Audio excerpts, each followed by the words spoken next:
Smart village Savardari गावातील सर्व ग्रामस्थांची ग्रामदैवत श्री गोंधळजाई मंदिरात पंचायत समिती निवडणुकीसंदर्भात सहविचार सभा आयोजित करण्यात आली होती। यावेळी उपस्थित सर्वांनी सावरदरी ग्रामस्थांनी पंचायत समिती उमेदवार अश्विनीताई सोमनाथ तरस यांच्या पाठीमागे उभे राहण्यासंदर्भात निर्णय घेण्यात आला। सावरदरी ग्रामस्थांनी आपले सर्व मतभेद बाजूला ठेवून गावासाठी एकत्र येण्याचा महत्त्वपूर्ण निर्णय यावेळी घेण्यात आला।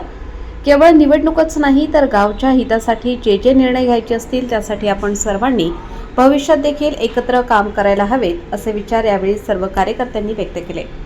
याप्रसंगी उद्योजक सोमनाथ तरस, माजी सरपंच संजय चौधरी, उद्योजक गणेश तरस, राष्ट्रवादी काँग्रेसचे उपाध्यक्ष रवींद्र गाढवे, माजी सरपंच भरत तरस, विद्यमान सरपंच संदीप पवार, माजी सरपंच अंकुश कदम, भजनी मंडळाचे अध्यक्ष गणपत साकोरे, बाळासाहेब पवार, संतोष शिंदे, नाना शेटे, रवींद्र बुचुडे, रवींद्र पवार, संदीप बुचुडे, निखिल पवार, संतोष शेटे, बाळासाहेब ज्ञानोबा पवार, नवनाथ गाढवे, माननीय सरपंच मनीष शेटे, बाबाजी शेटे, शहाजी बुचुडे, तुकाराम तरस, बाळासाहेब चौधरी, रामचंद्र पवार, बाळासाहेब बोत्रे, नवनाथ शेटे, शंकर पवार, बाजीराव हंबीर, विश्वास धोंडगे, महेश धोंडगे यांच्यासह अनेक कार्यकर्ते मोठ्या संख्येने उपस्थित होते।